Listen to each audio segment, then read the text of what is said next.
I didn't expect a house key to change anything. But the moment he pressed the cool metal into my palm and told me to just water the plants while I'm gone, something shifted. Something small, quiet, but undeniable. I'd been in love with my neighbor for years.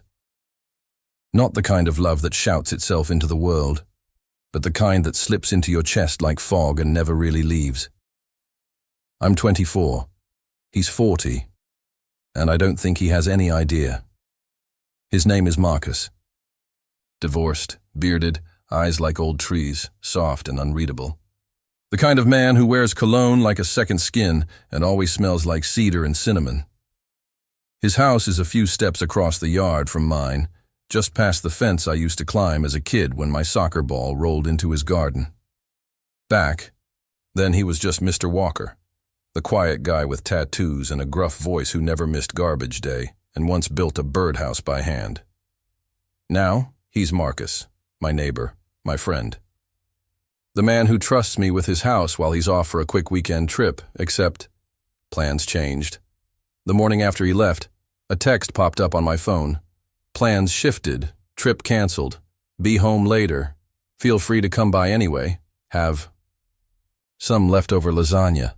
And I did, because I always do. I stepped into his house like I'd done dozens of times before. The floorboards creaked in familiar places. His living room smelled faintly of wood polish and him. I stood still for a beat, staring at the framed photo by the fireplace. Marcus on a mountaintop somewhere, arms out, wind in his hair.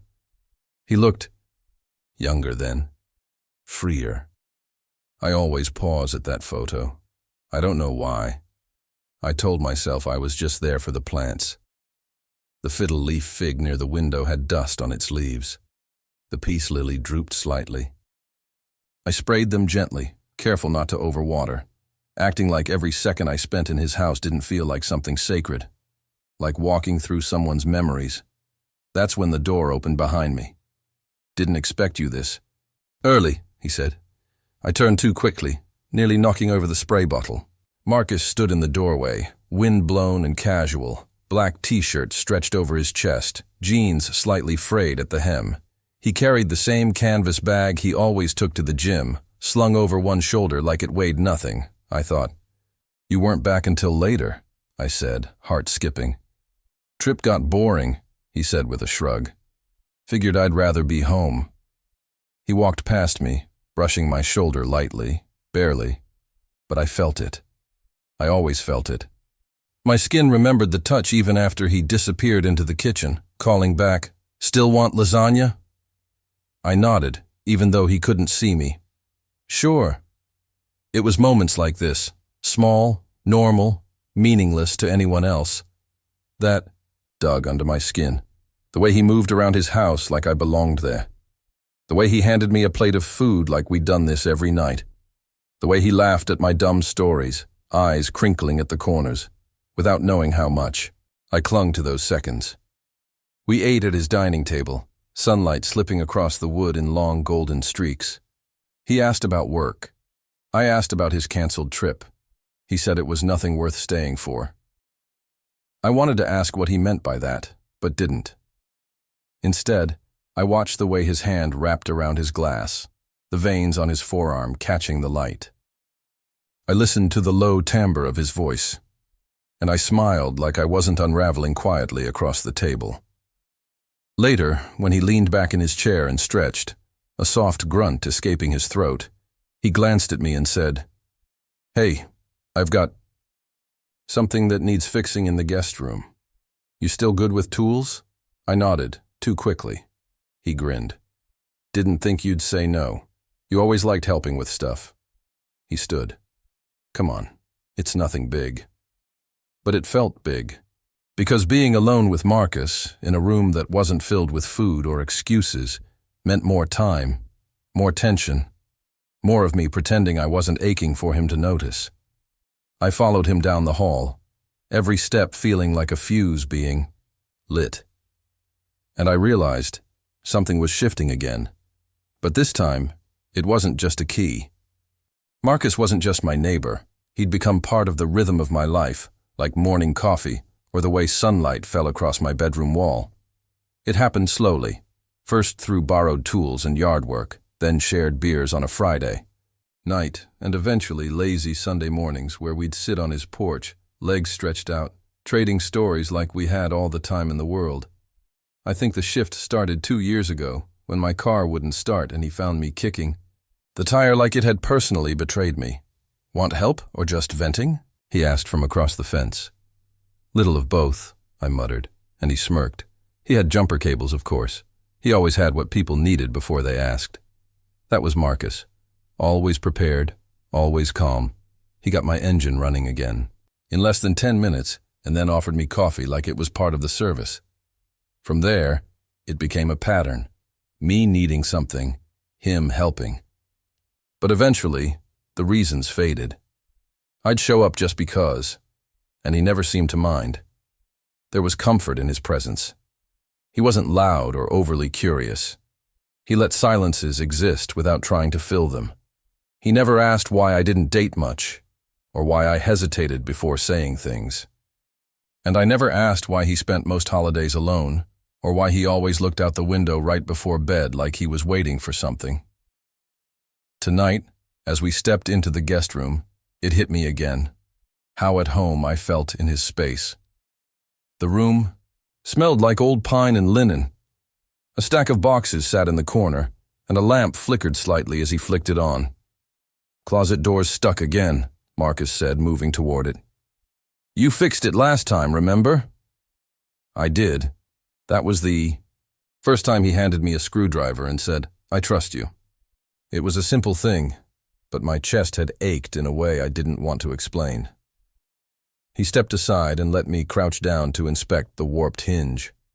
As I fiddled with the screws, he hovered nearby, arms crossed, watching.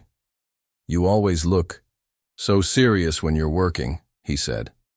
"Because I'm trying not to ruin your closet," I replied without looking up.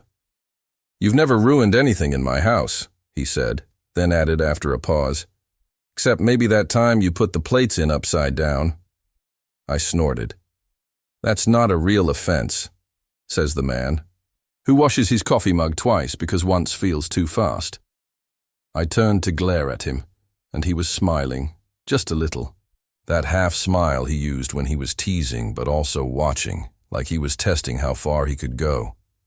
I looked back down quickly, hiding the way my cheeks flushed. "You could just get someone to fix this properly, you know," I said, voice casual. "I could," he said, "but I like when you do it."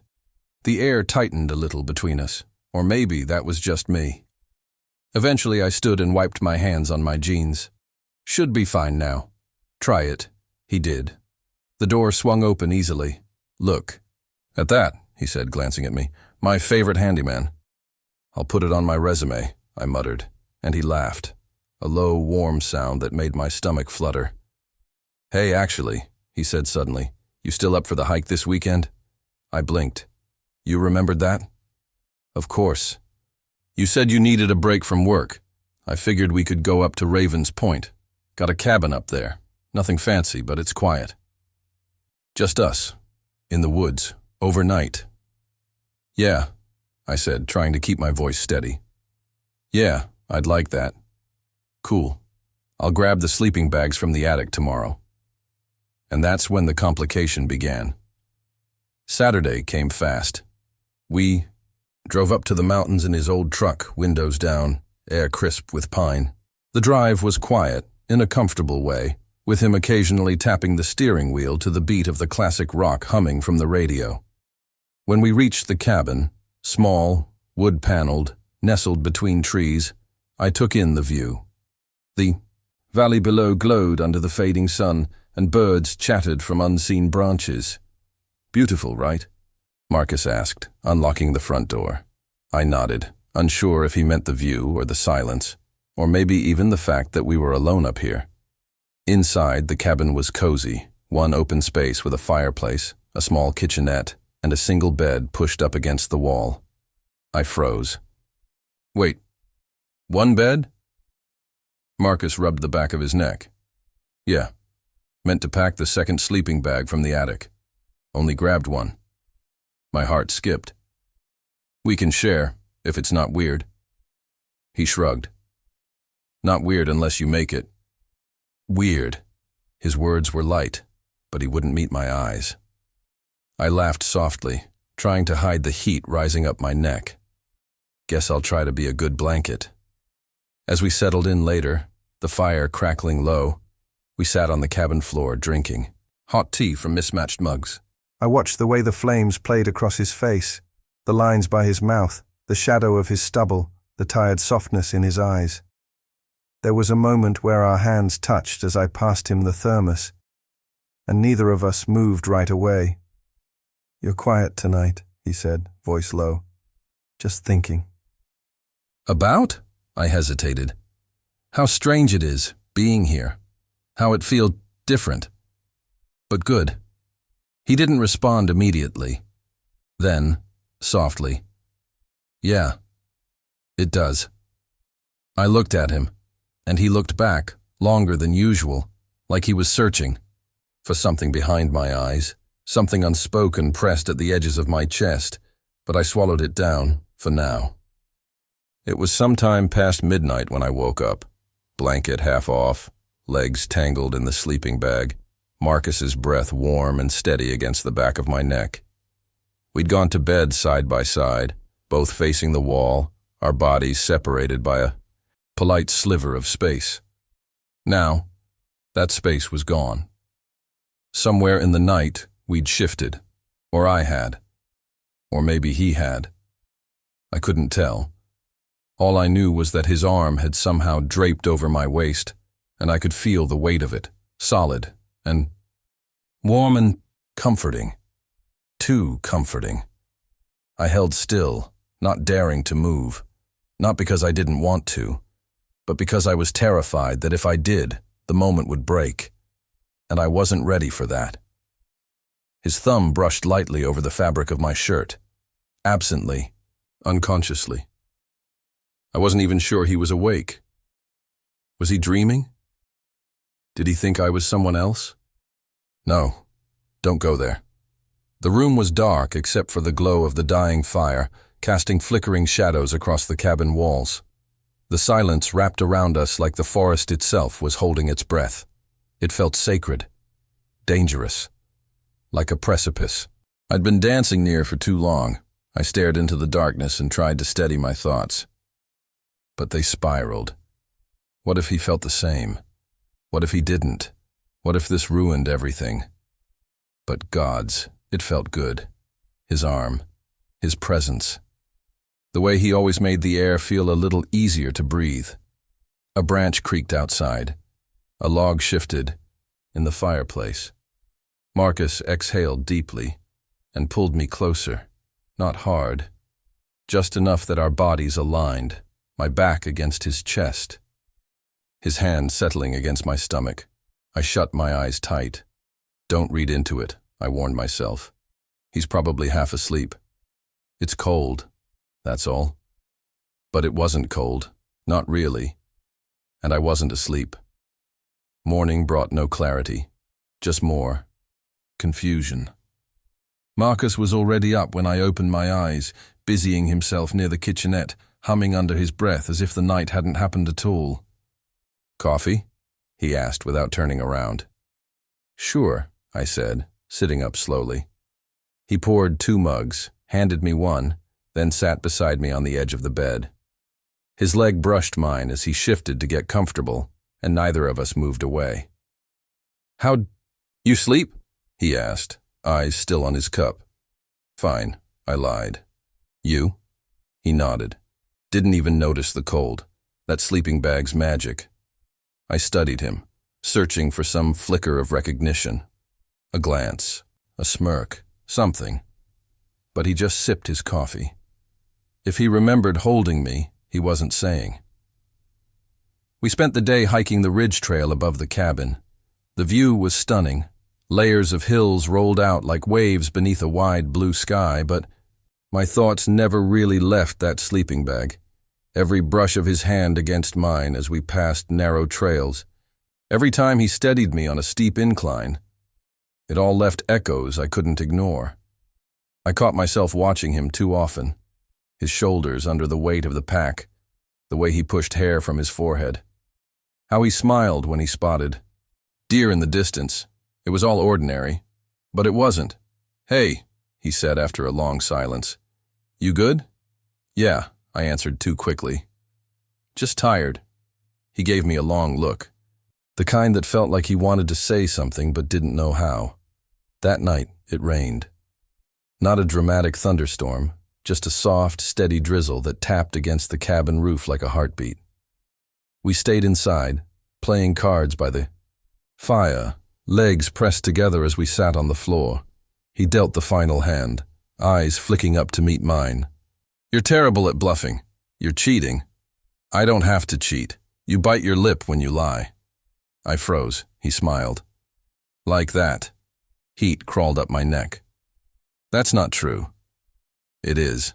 I shook my head and looked away, but he reached over and nudged my knee. "I like it. It's honest."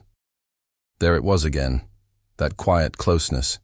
Not flirtation exactly, but something softer, something real. Later, as we got ready for bed, he pulled the sleeping bag down and said, "You sure you're okay sharing again?" I hesitated. "Unless you brought a second one in your pocket." He grinned. "I'm not that prepared." We lay down, backs turned at first. I kept my breathing steady, trying not to think. But it was impossible. I felt the space between us like a thread pulled tight. Then he shifted, slowly, rolling to face me. I could feel his gaze before I turned to meet it. His voice was low. I kept thinking about last night. My throat dried. "Yeah?" I wasn't asleep, not the whole time. My heart stuttered. "Oh." He didn't say more. Just waited. The silence dragged, heavy with meaning. I rolled to face him fully. Me neither. We stared at each other in the dim light, our faces inches apart. I could see the uncertainty in his eyes, the flicker of doubt, the same questions. I'd been asking myself for months. I wanted to close the space, to touch his cheek, to kiss him, to know. But I was frozen. "What are we doing?" I whispered. He looked down. "I don't know." Another beat passed. "But I think about you," he said quietly. "More than I should." His confession hit, like a tide. And suddenly, everything felt too fragile to touch. I reached for his hand instead, lacing my fingers with his under the sleeping bag. His breath caught, then steadied. "Is this okay?" I asked. He nodded. "Yeah, more than okay." We didn't say anything else, just lay there, fingers intertwined, the space between us no longer empty. And for the first time in a long while, I let myself feel it. All of it. Not just the fear, but the want. The ache I'd carried, the hope I hadn't dared admit. The next day passed in a blur. We pretended everything was normal, hiking a bit, boiling tea over the fire pit, playing cards again after dinner like nothing had changed. But everything had changed. Every glance lingered too long. Every touch, no matter how casual, made my chest twist. Marcus didn't let go of my hand that morning, not right away. When he finally did, he squeezed it first, like it meant something.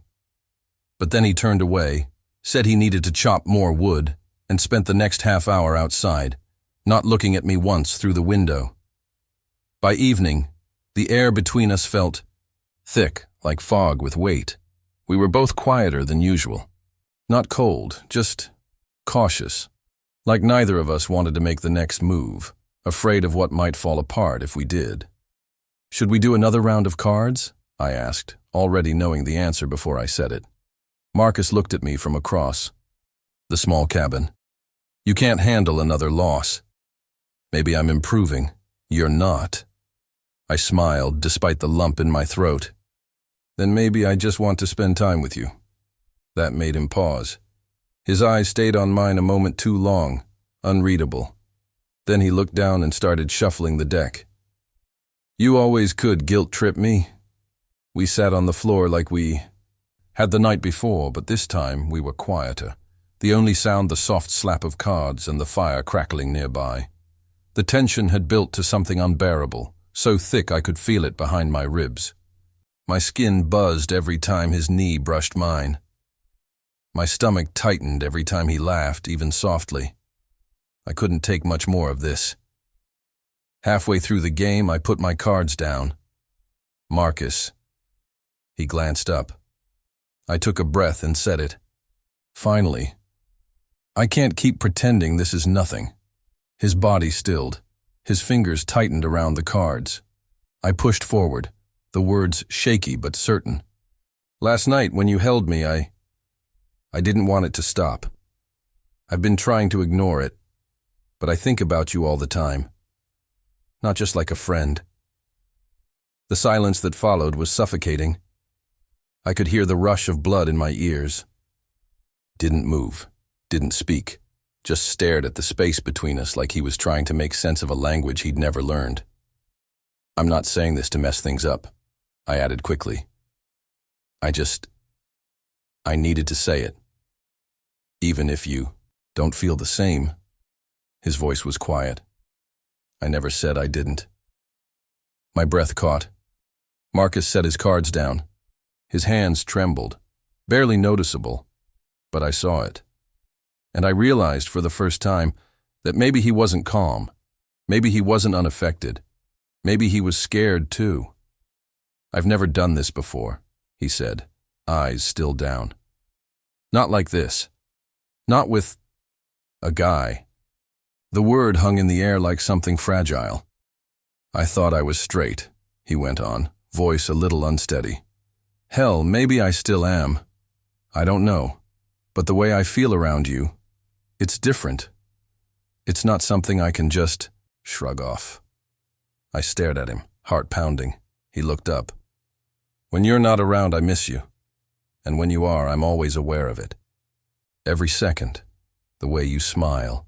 The way you talk in your sleep. The way you... He stopped himself, laughing softly, shaking his head. I've been trying not to screw this up by saying the wrong thing, but here we are. His eyes finally met mine. You scare me. That hit deeper than I expected. Because I don't want to lose you, he said, more softly this time. But I also don't know what happens if I don't try. I swallowed hard. So try. That hung in the, air. My chest ached with how vulnerable I felt. How naked the silence made me. Then, slowly, Marcus leaned closer. His fingers brushed mine. Testing. Waiting. And when I didn't pull away, when I curled mine into his, he let out a slow breath. Relief. Maybe. Or release. I don't know how to do this, he whispered. Me neither. But I want to. It wasn't a grand declaration. It wasn't cinematic. It was scared and quiet and real. That made it everything. I turned my hand to cup his, thumb brushing the edge of his palm. Can I kiss you? His eyes widened. Just for a second. And then he nodded. I moved slowly. Cautiously. My heart thudding like a drum as I leaned in. Our foreheads touched first, then noses, then finally, our lips. It wasn't perfect. It was tentative and a little shaky, and full of all the fear we hadn't said aloud. But it was us. Careful, messy, alive. He breathed out against my mouth like he'd been holding it in for hours, maybe longer. When we pulled back, neither of us moved far. His eyes searched mine. Okay? More than okay, I said. He gave a small, crooked smile, one I'd seen 100 times before, but never like this. Never when it was for me. I've wanted that longer than I should admit, I said. He rested his forehead against mine. Me too. We stayed like that, breathing each other in, feeling everything shift. Not away from something, but toward it, toward whatever this was becoming. And for the first time, it didn't feel terrifying. It felt right. We didn't move for a long time after that first kiss. Our foreheads stayed pressed together, hands loosely entwined. The fire flickered nearby, casting warm light across his face. This face I'd stared at 100 times, and now couldn't. Stop tracing with my eyes. It was like breathing different air, lighter, cleaner. The tension that had haunted us was still there in pieces, but it wasn't suffocating anymore.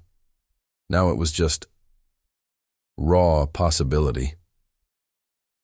Marcus leaned back slightly and looked at me with the smallest grin. So, that happened. I laughed, the sound soft and a little breathless. Yeah, that happened. He ran a hand through his hair. Guess you beat me to it, huh? You mean saying something, I teased. Yeah, you were dragging your feet. I was being cautious. You were being a coward. He raised an eyebrow. You're really going to talk trash after kissing me? I waited weeks, Marcus. He gave a low chuckle, shaking his head. You're impossible. And you're slow. We laughed again, really laughed, and just like that, the last bit of weight dropped off my shoulders. It felt surreal to joke like this after everything. But it also felt exactly right. Because this was us. The teasing, the little digs, the shared rhythm we always fell into. Except now, there was no pretending, no pushing anything down. He nudged my shoulder. Okay, fine. I'm slow. But I got there. Eventually. And now you're stuck with me. Stuck, huh? I said, playing with his fingers. I think I can live with that. He smiled, so gently it made my chest ache. Then he leaned in again and kissed me softly, slower this time, less hesitant. Like he meant it. Like he knew he meant it. When we pulled apart, he kept close. His voice turned quieter. I don't know what this means yet, for everything, but I want to figure it out. With you. I don't care how slow we go, I said, just as long as it's with you. His eyes flickered with something tender. What about when we're back home? When it's not just the two of us in the middle of nowhere? I knew that question was coming, and still, it made my stomach twist. Honestly, I said, it scares me a little. But not enough to stop. Nodded, his thumb brushing along the back of my hand. Same. I've never been good at this kind of thing. Feelings, talking, all of it. You did pretty good tonight. Only because you started it. Well, I've always been the brave one.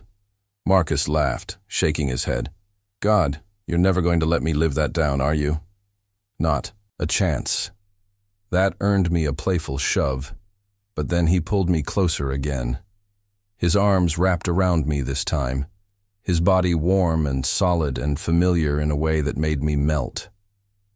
I rested my head against his shoulder, feeling the steady rhythm of his breathing under my cheek.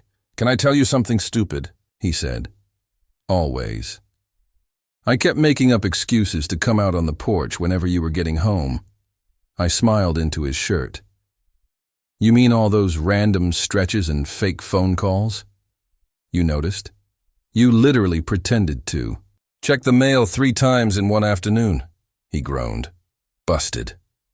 We laughed again, and this time, there was no awkwardness afterward. No pullback.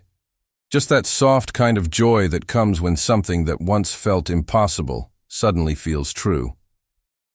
We stayed on the floor for a while, curled up against each other, just being. Eventually, we started talking about what came next. Messy, uncertain, but full of hope. I don't need to shout it from the rooftops tomorrow, I said, but I'm not hiding it either. He nodded. Yeah, me too. We don't have to label anything. Not yet. Not until you're ready. He looked at me, his expression softer than I'd ever seen it. I know what this is. I may not have the right words yet, but I know. And I'm not walking away from it. My throat tightened. Even if people talk, I asked quietly. Let 'em. He leaned in and kissed my temple. Let them envy me. Envy you? I laughed. You think you're the catch in this situation? I know I am. I shoved his shoulder again, and he grinned like a fool. So did I. Everything was still uncertain. Life back home, what this meant long term. But for now, I wasn't thinking that far ahead. All I could feel was the steady warmth of his body against mine, the comfort of his arms wrapped around me, and the strange, glowing sense that this wasn't the end of something. It was just the beginning, and for the first time in a long time, I felt ready for whatever came next. 2 weeks later, the world hadn't ended. Life returned to its usual rhythm. Mailboxes, front yards, neighbors waving across fences. But under the surface, everything had changed. Quietly, deeply, in a way only we could feel. Marcus still made his morning coffee at the same time. I still took my evening walks, pretending I wasn't hoping to accidentally run into him.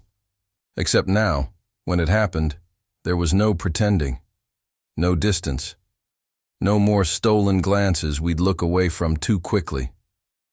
Now he looked at me like he meant to, like he wasn't afraid anymore.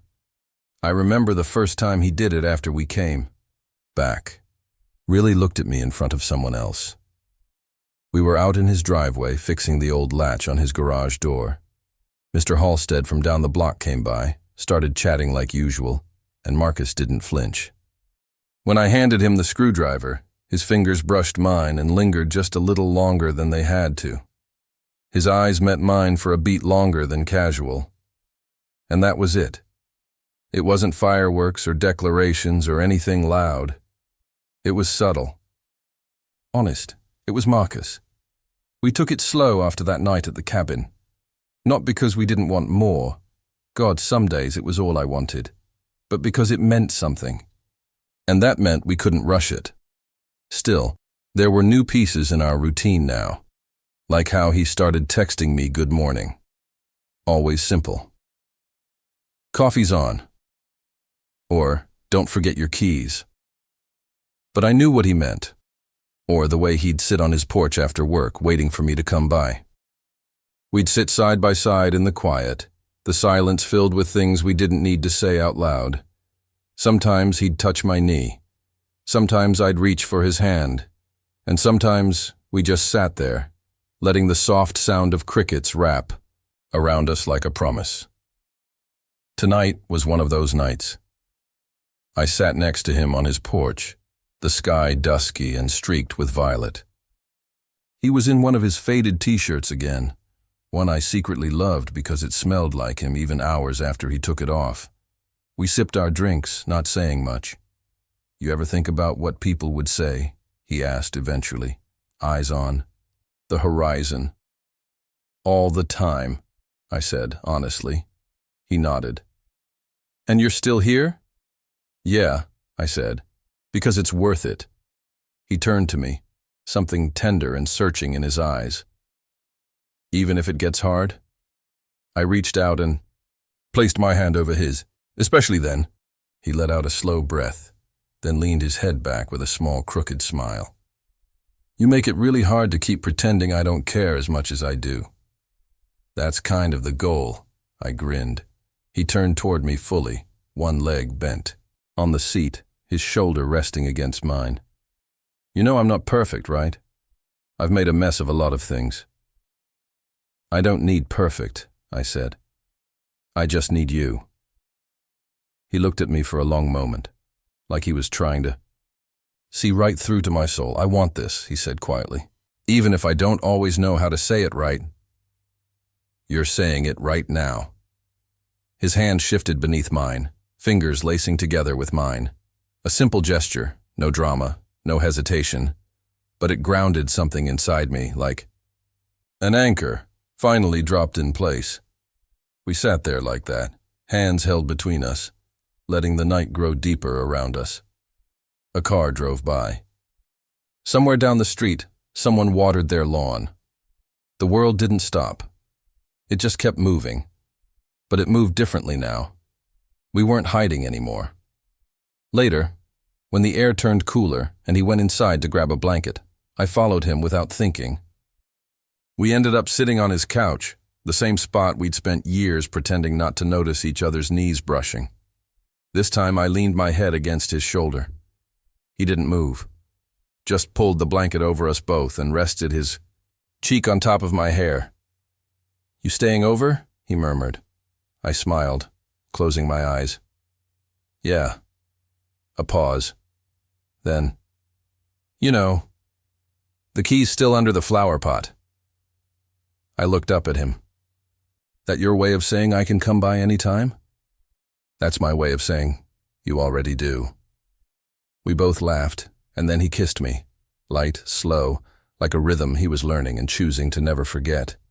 It was quiet again after that.